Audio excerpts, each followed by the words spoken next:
like this video for more kwentuhan time na yung separate kwentuhan time kasi ang gandang magkwento sa inyo guys. Kasi kayo, nagre-respond kayo sa comments. Kaya love na love ko kayo. Ayan, diba? Ayan tayo eh. Hey guys, welcome to another vlog and today we're going to have my title defense for my thesis and it's already 11 AM. Yes, so kakain muna kami sa yung mata ko. Maglalunch muna kami sa Magic Mall. And then we will proceed to the university later on. Tapos pili na rin ako ng ibibigay ko sa school siguro dun sa mga magpa-panel sa titles ko. Para naman nakakaya naman na istorbohin ko yung lunch break nila mamaya. So yes, I'll talk to you guys later. Guys, we just got back from UCU, not got back. Parang kakalabas lang namin ng school. Hindi ako nakapag-title defense kasi tawag ito, Saturday lang daw yung schedule ng title defense. And sabi ko hindi ako available pag Saturday, but yeah, yun lang daw ang availability ng mga So hindi, so hindi na ako tutuloy, hindi na ako magiging man. Pero sabi naman ng kaklase ko, sacrifice ko daw. But I don't know, 3 Saturdays for the title defense and then pre-oral and then oral defense. Grabe. Hindi ko ata kakayanin to. Sana wala nang revisions. Pakainin na lahat ng candidates para wala nang tanong.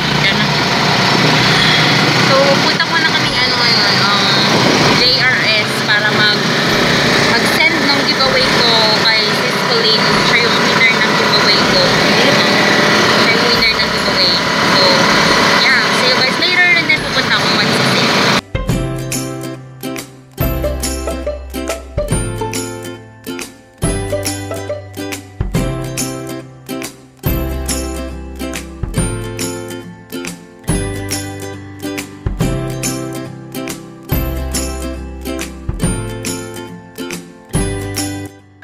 Sasuyod na namin ng buong 168 para Christmas decor na yan. Oh! Yung relo nila dito parang yung relo ko sa bahay, yung sa Paris. Gusto ko sanang bumili ng mga ganitong vase.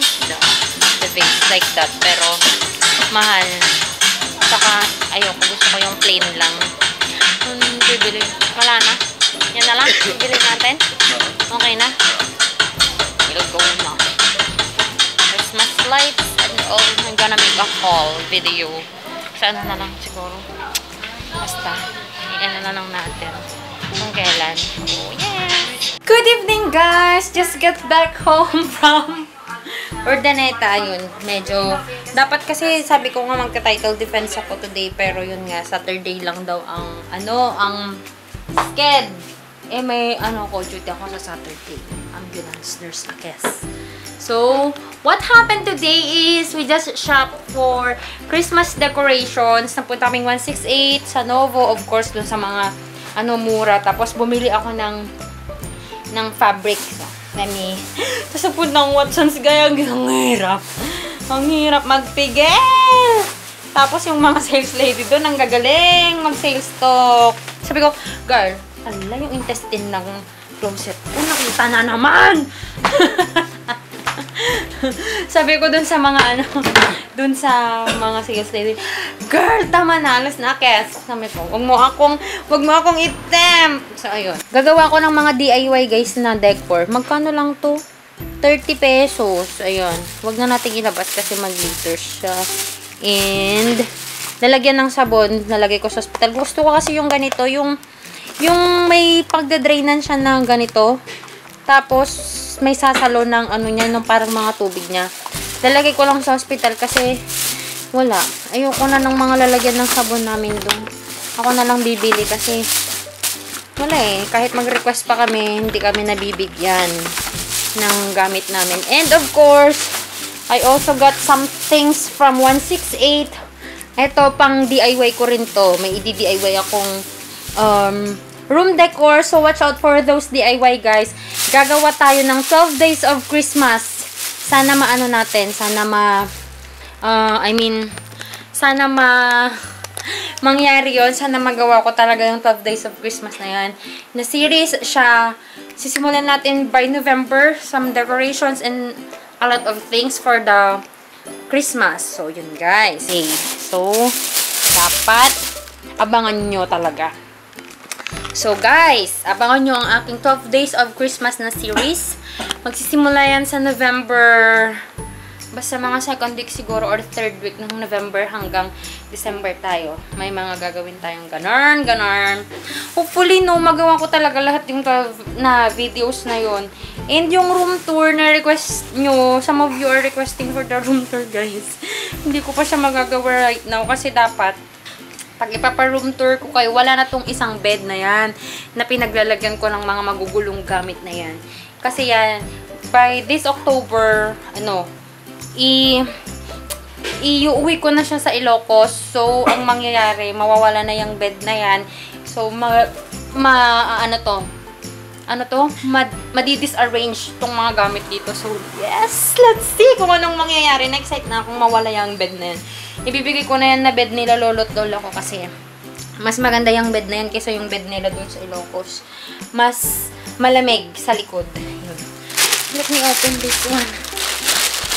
Pumunta ako Watsons. Grabe, ang hirap magpigil. Tapos gusto ko sanang bumili ng BYS na brow powder na may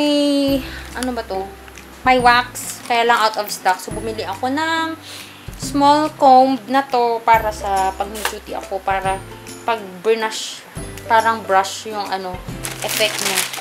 Malinis. Ano pa ba?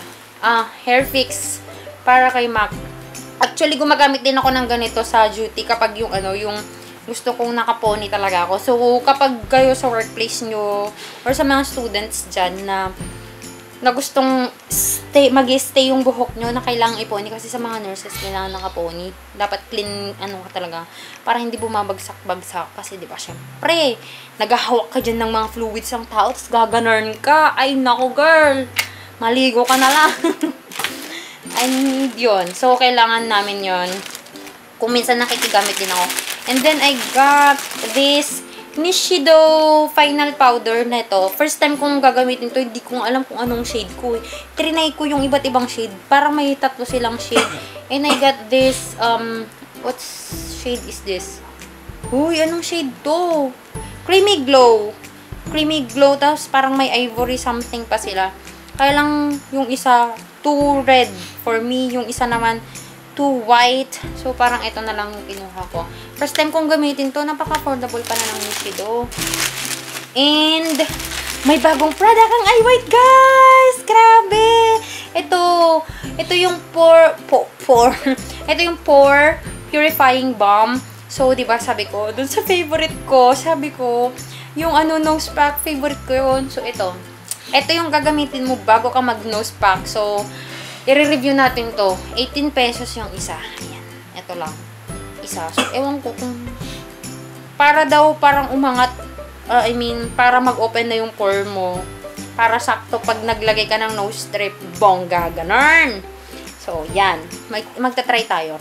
Sa JRS, papadala ko dapat yung giveaway ko kay Sis Colleen, yung siya yung nanalo.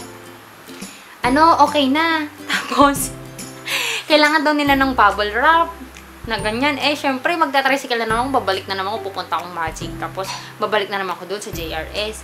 Sabi ko, ang mahal, box na lang. Tapos, ang mahal ng shipping nila pag naka-box.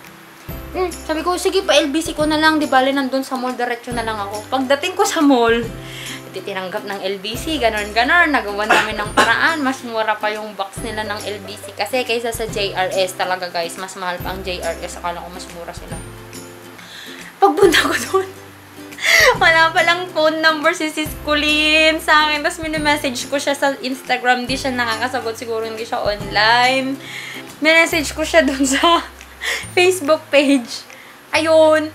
Nakita ko yung profile niya. Hindi siya pwedeng i-message. So, yun. Ang ginawa namin yung phone number ni Mac. Yan yung nilagay namin doon sa niya. Sabi ko, phone number mo na lang para matapos na to. May message ko na lang si Sis Colleen na by tomorrow matatanggap na niya yung kanyang package. So, ayun guys. That's what happened.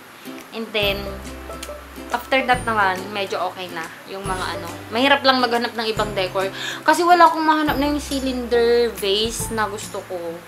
Yung mga pinakita ko nga kanina dun sa 168, diba? May mga design. Gusto ko yung clear lang siyang ganun. So, see you guys and I'll talk to you guys in my next video. Don't forget to subscribe and like this video.